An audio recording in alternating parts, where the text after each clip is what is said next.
This past January marked the 30th anniversary of the debut of the now defunct network known as UPN, the United Paramount Network. It had tons of misses in their shows and a few hits and what have you. But with their kids block, well, kind of mostly a miss and what have you. But I'm going to ask, do you remember the block of UPN Kids? Well, you're about to find out as I bring to you the first installment of a special Do You Remember series on UPN Kids right now. Big D's Entertainment Rankings and Reviews presents Do You Remember?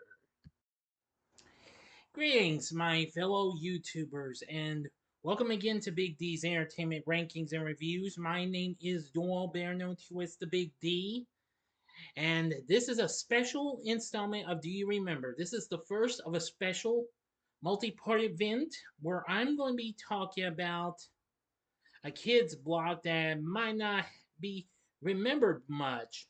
I mean, while mostly Saturday mornings were still going strong with CBS, ABC, NBC, despite getting the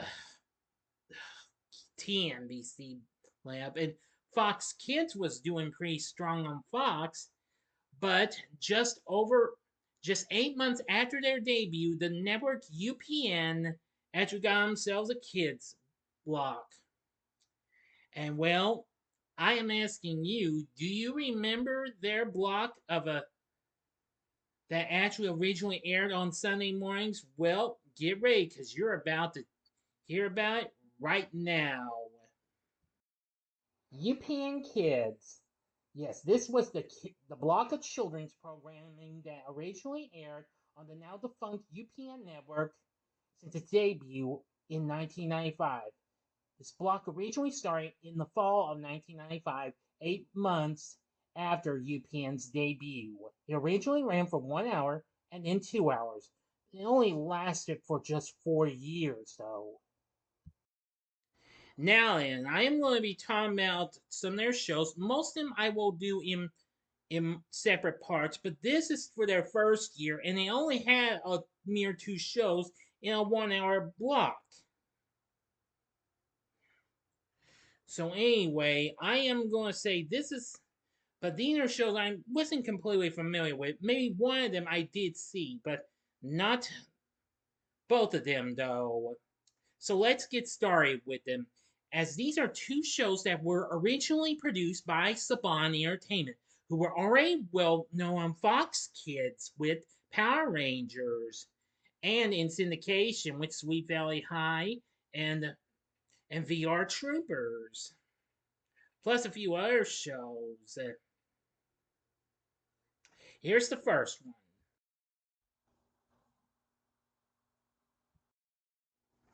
Okay, now the first show that airs part of the UPN Kids block in its first season. These two, which both shows only lasted for one season. The first show was Space Strikers, which was an animated television series based on Jules Verne's 20,000 Leagues Under the Sea. Now, of course, it originally premiered on the M6 channel in France. Now, episodes center around the crew of the spaceship Nautilus, led by Captain Nemo, in an attempt to liberate Earth and other planets from the control of Master Phantom. Well,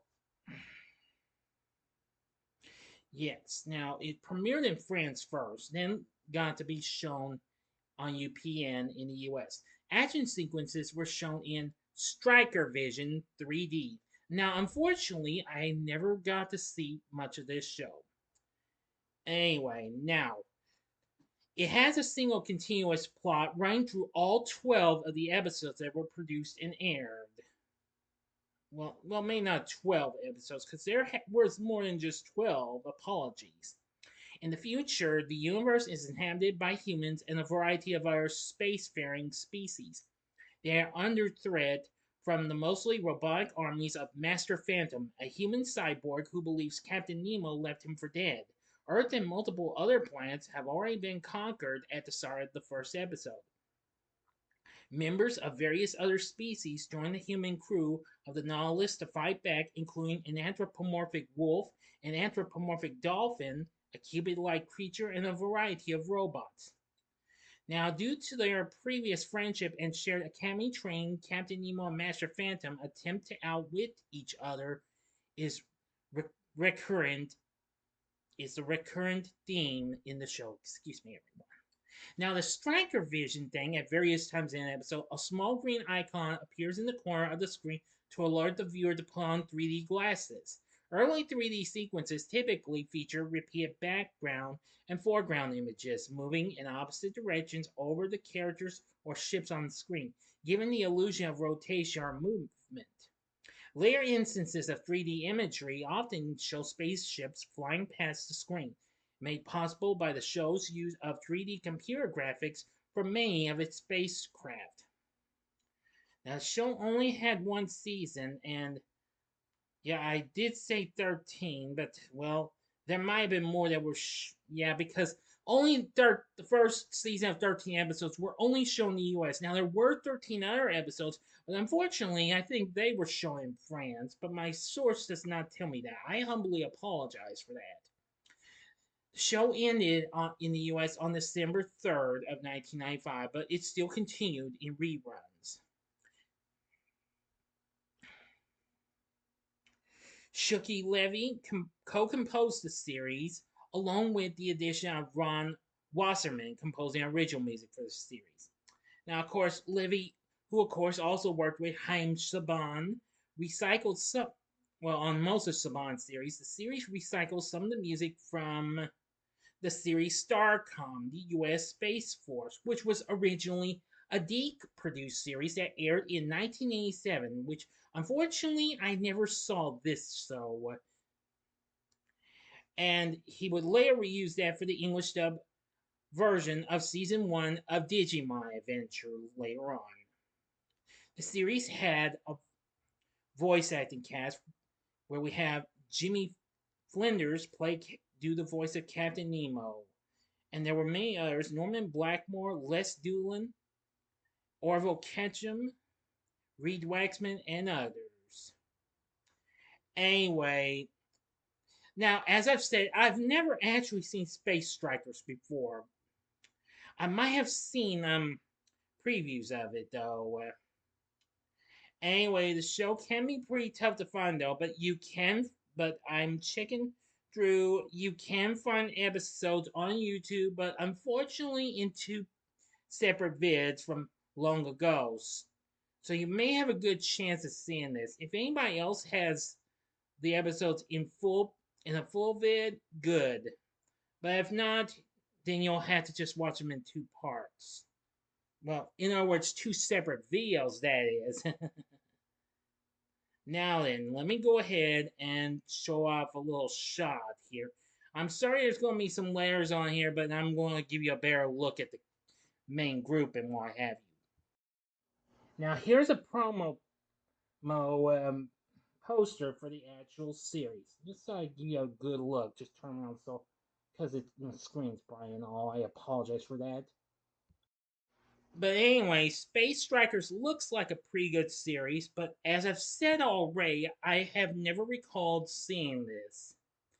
Because, well, Sunday mornings was actually the time when I was watching the Amazing Adventures block, which was airing syndicated on our Fox network, unfortunately. So I never did get to see Space Strikers. Now I did, but anyway, if you're into something really cool and why and that involves a new take on a popular novel, then this might be well worth watching once. All right, now for the other show that came out that same year.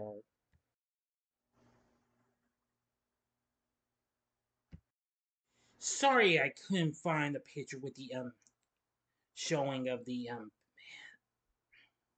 the actual title card for the actual series itself. The next show I'm going to be talking about is Teknoman.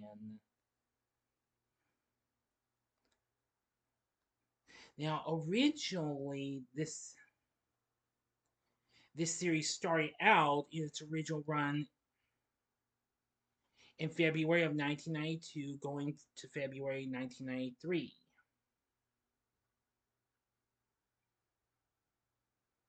here in Japan. It's an anime series that was produced by Tatsunoko Production and Sotsu Agency. Now, of course, Saban got the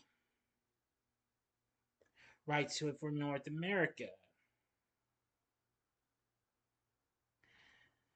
Anyway, now this is an adaptation of the Japanese anime series Teknoman Blade and follows an organization called the Space Knights and their war against aliens known as the Radam. Space Knights are assisted by Takaya Aiba, or I'm sorry if I mispronounced these names, who has the ability to transform into an armored warrior known as Teknoman Blade, which of course in the US version it's Teknoman. Now then,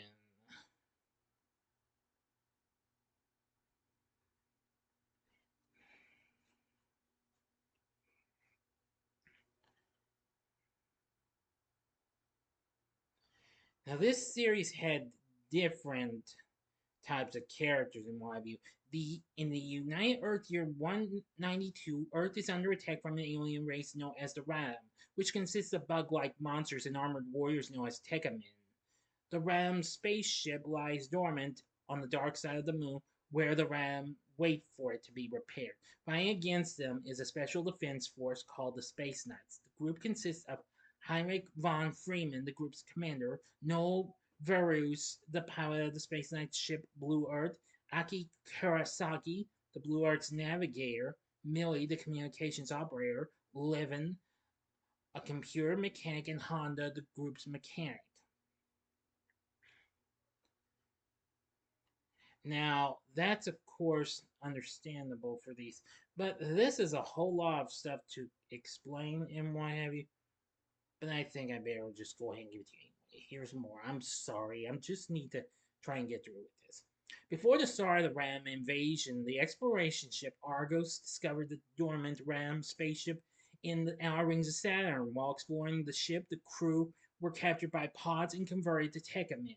Before he was fully converted, Takaya Aiba, Tekkaman Blade, was freed by his father and placed into an escape pod. His father then activated the Argos self-destruct, and the Ram crashed on the moon and began their attacks on Earth.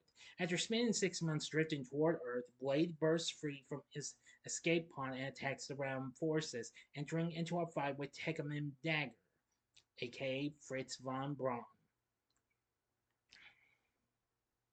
After the fight, Blade crashes on Earth and is found by Noel and Aki, who take him back to their headquarters. Blade is initially hostile towards the Space Knights, but as time progresses, he begins to respect them for their dedication and develops a romantic interest in Aki.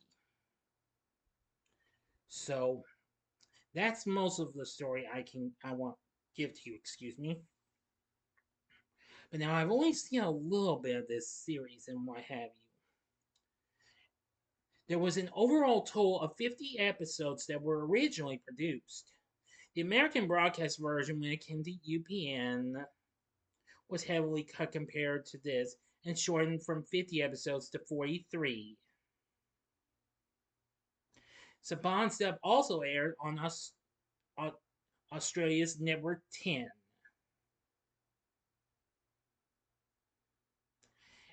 Now, of course, the series had been released on here as in separate box sets as Teknoman and Teknoman Blade.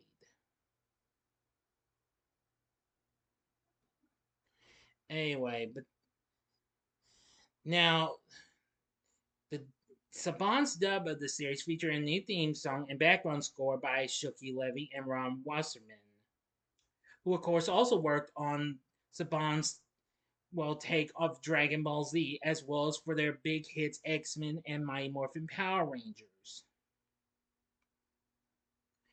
Now this show should be pretty easy to find. I mean, if you can find it, I'd say you may want to check this out.